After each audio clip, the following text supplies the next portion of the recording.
Yuk, berjumpa lagi dengan kitong Kai Kodi.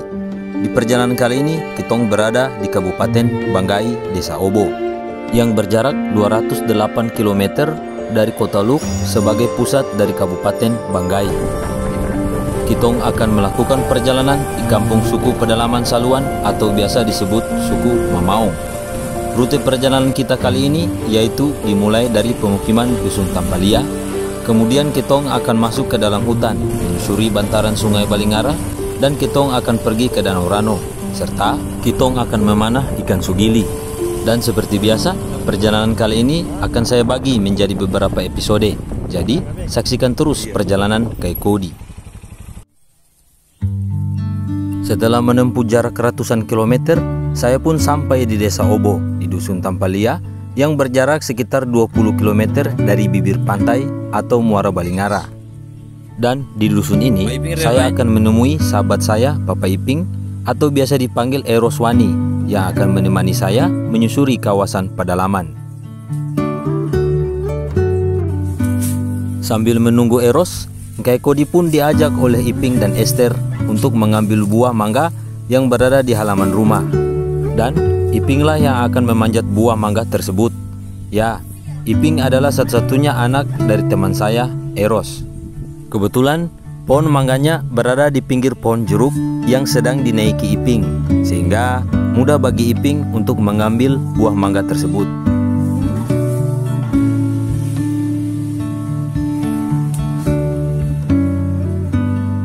Di Sulawesi Tengah sendiri, banyak terdapat jenis-jenis mangga, tetapi khusus di wilayah Desa Obo, mangga jenis inilah yang banyak ditanam karena sangat cocok untuk iklim di sini. Buah mangga ini berukuran kecil dan rasanya pun asam, sehingga hanya cocok untuk dimakan dengan garam. Dan masyarakat di sini menamainya dengan mangga biasa atau lokal. Dusun Tampalia sendiri adalah dusun yang berbatasan langsung dengan Kabupaten Tojonona di sebelah barat Kabupaten Banggai. Dan masyarakat yang tinggal bermukim di Dusun Tampalia terbagi menjadi dua suku, suku Ta dan suku Saluan, yang rata-rata berprofesi sebagai petani. Eros pun menunjukkan rute yang akan kita lalui, yaitu sekitaran wilayah Gunung Toto. Jalannya pun terbilang cukup bagus, meskipun salah satu dusun yang jauh, tetapi pemerintah Kabupaten Banggai begitu memperhatikan akses jalan, karena jalan merupakan peranan penting untuk kelangsungan hidup masyarakat yang berprofesi sebagai petani. Kami pun sampai di rumah Pak Esther untuk mengajaknya juga, karena untuk menyusuri kawasan tersebut, Pak Estherlah yang akan menunjukkan jalannya. Pak Esther sendiri adalah keluarga Eros yang menikah dengan saudara perempuannya, dan seperti yang saya katakan tadi, di sini ada dua suku yang bermukim. Ya, Pak Esther adalah suku Saluan yang sedari kecil tinggal di sini dan menikahi saudara Pak Iping, suku Ta. Pak Esther dikaruniai dua anak yang sangat lucu, sehingga membuat pamannya bersemangat untuk mengawali aktivitas hari ini. Pagi itu, kitong bertiga siap berangkat, dan sebelum berangkat, tentunya kitong singgah di kios untuk membeli persiapan kebutuhan seperti rokok, kopi, gula, dan lain-lain. Perjalanan pun kitong mulai di pagi hari, yaitu dimulai dari daerah pemukiman, kemudian kitong akan masuk ke pedalaman hutan hingga sampai ke spot panah ikan sugili, serta kita akan melihat Danau Rano dengan berjalan kaki, Sa, Kai Kodi bersama Eros dan Pak Esther. Jarak yang akan kita tempuh kali ini sekitar 10 km dari Dusun Tampalia hingga sampai ke wilayah Kamayangon. Tampalia ini? Dan inilah Sungai Tampalia yang namanya diambil dan dijadikan nama dusun. Hulu sungai kecil ini berada di Gunung Toto dan bermuara di Sungai Balingara. Masyarakat di sini menggunakan sungai ini untuk mencuci dan lain-lain, tetapi tidak untuk diminum.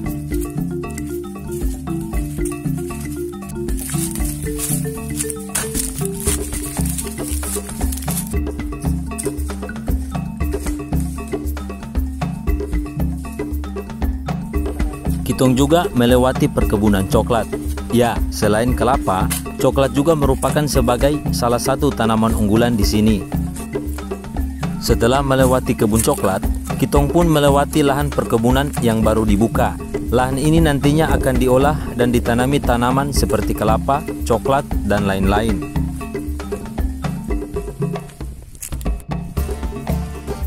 Kitong pun sampai di rumah atau camp suku Saluan. Rumah ini dipakai untuk ditinggali sementara. Selain untuk ditinggali, suku Saluan sendiri sengaja membuat camp yang cukup jauh dari dusun Tampalia. Karena selain berkebun, mereka juga sering mengambil rotan sebagai mata pencarian utama di kawasan ini untuk memenuhi kebutuhan mereka sehari-hari. Mencari rotan memang tidak gampang, butuh waktu berminggu-minggu untuk mengumpulkan rotan di dalam hutan. Karena itulah mereka tinggal berkelompok dan mencari rotan bersama-sama. Dan benar saja, ketika kitong melewati camp, tidak satu pun mereka berada di sini.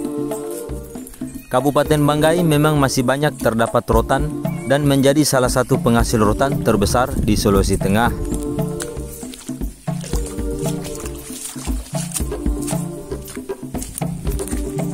Saya pun kaget, ternyata selain mencari rotan, mereka juga menanam tanaman vanili.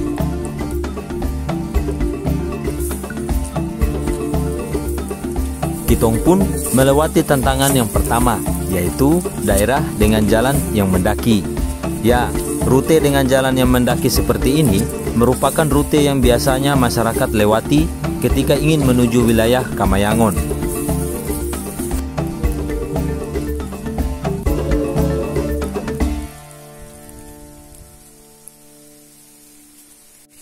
Dan akhirnya kitong sampai dan beristirahat di puncak. Kitong bertiga pun sedikit kelelahan karena jalan yang kita lalui sebelumnya sangat terbuka sehingga terik matahari begitu terasa. Dan mulai dari sini kami akan melewati hutan.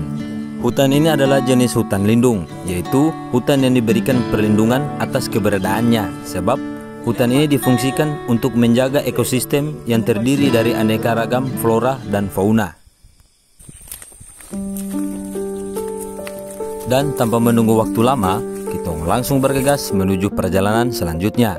Kali ini kitong sampai di perkebunan warga yang berada di sekitaran bantaran Sungai Balingara. Dan kebetulan Eros dan Pak Ester mengenal mereka. Dan perkenalkan Indo-Jarman. Indo-Jarman adalah suku Saluan yang menikah dengan suami suku Ta, dan mereka dikaruniai 4 orang anak yang 2 diantaranya masih bayi. Mereka sebenarnya tinggal di dusun Tampalia, akan tetapi tuntutan ekonomi serta penyempitan lahan sehingga mereka lebih nyaman tinggal di sini untuk sementara waktu sambil mencari rotan ataupun madu di dalam hutan. Ya, mereka memanfaatkan ketersediaan alam untuk memenuhi kebutuhan mereka.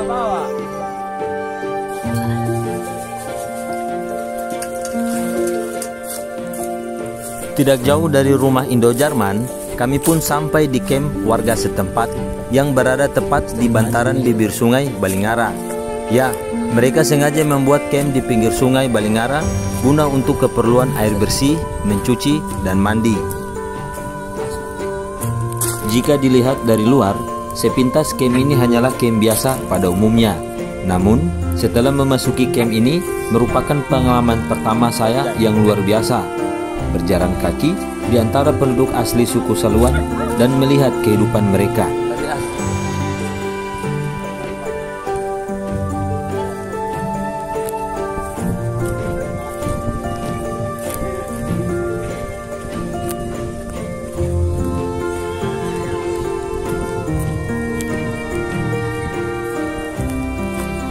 Dan dari kejauhan terlihat seseorang menghampiri kami.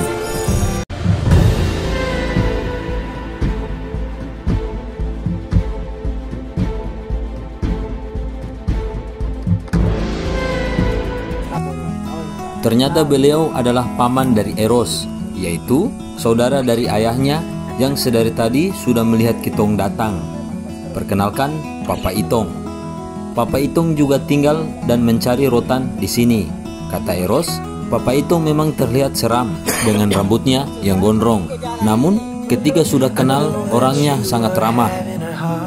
Kita umumnya suka menilai seseorang dari tampangnya.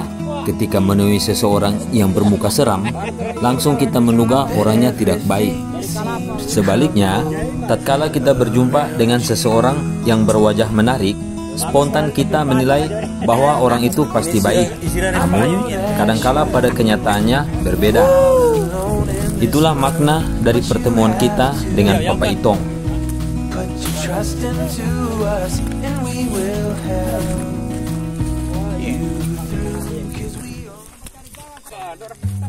Akhirnya, Kitong sampai di Sungai Balingara, yang ketika sampai, anak-anak di sini sedari tadi menunggu Kitong lewat.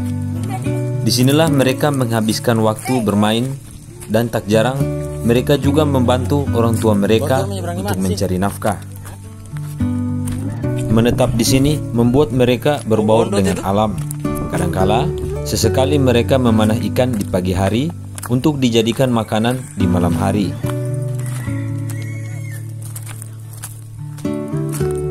Kami pun sampai di camp orang tua mereka. Ya, disinilah mereka tidur dan makan sehari-hari.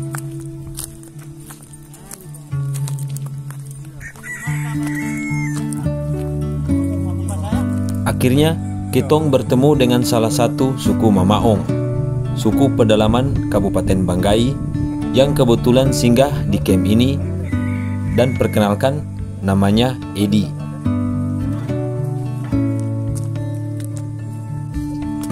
Dan juga perkenalkan Papa Oji, beliau adalah pemilik camp ini. Edi pun melihat panah yang dibawa Eros, dan dia memujuk Eros untuk memberikan panah tersebut. Panah ini dari bongka, ini panah bongka. Eros pun menjelaskan bahwa ini adalah satu-satunya panah yang akan Kitong gunakan. Dan kami pun berbincang-bincang mengenai lokasi spot ikan yang akan Kitong datangi, yang kebetulan lokasi tersebut tidak begitu jauh dari kampung Edi. Dan karena sudah sore hari, Kitong pun pamit untuk melanjutkan perjalanan.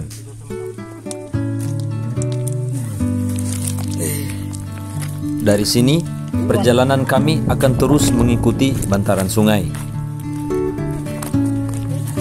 Dan inilah sumber pencarian mereka. Di sini, rotan sebagai komoditi yang dapat diandalkan, khususnya masyarakat yang berada di kawasan ini. Ini 2 bos ini. Dalam satu bos atau satu ikat biasanya mencapai 100 sampai 150 kg. Ini tergantung dari banyaknya yang didapat di hutan. Satu ikat ini. Dan untuk menjualnya, rotan ini diilir sampai ke Papanga, yaitu tempat para pembeli berkumpul. Hasil penjualannya pun dibelikan bahan makanan. Beginilah cara masyarakat di sini untuk bertahan hidup. Mereka akan memanfaatkan ketersediaan alam. Keberadaan dan kelestarian hutan memiliki peranan yang sangat penting, baik itu untuk sumber kehidupan maupun sumber mata pencaharian. Keberadaan hutan ternyata membawa dampak positif baik bagi manusia ataupun lingkungan dan makhluk hidup lainnya. Sehingga penting untuk menjaga alam, karena alam tanpa manusia akan selalu tumbuh, tetapi manusia tanpa alam tidak akan pernah hidup. Sampai disinilah perjalanan kita kali ini. Sampai berjumpa di episode berikutnya. Dah.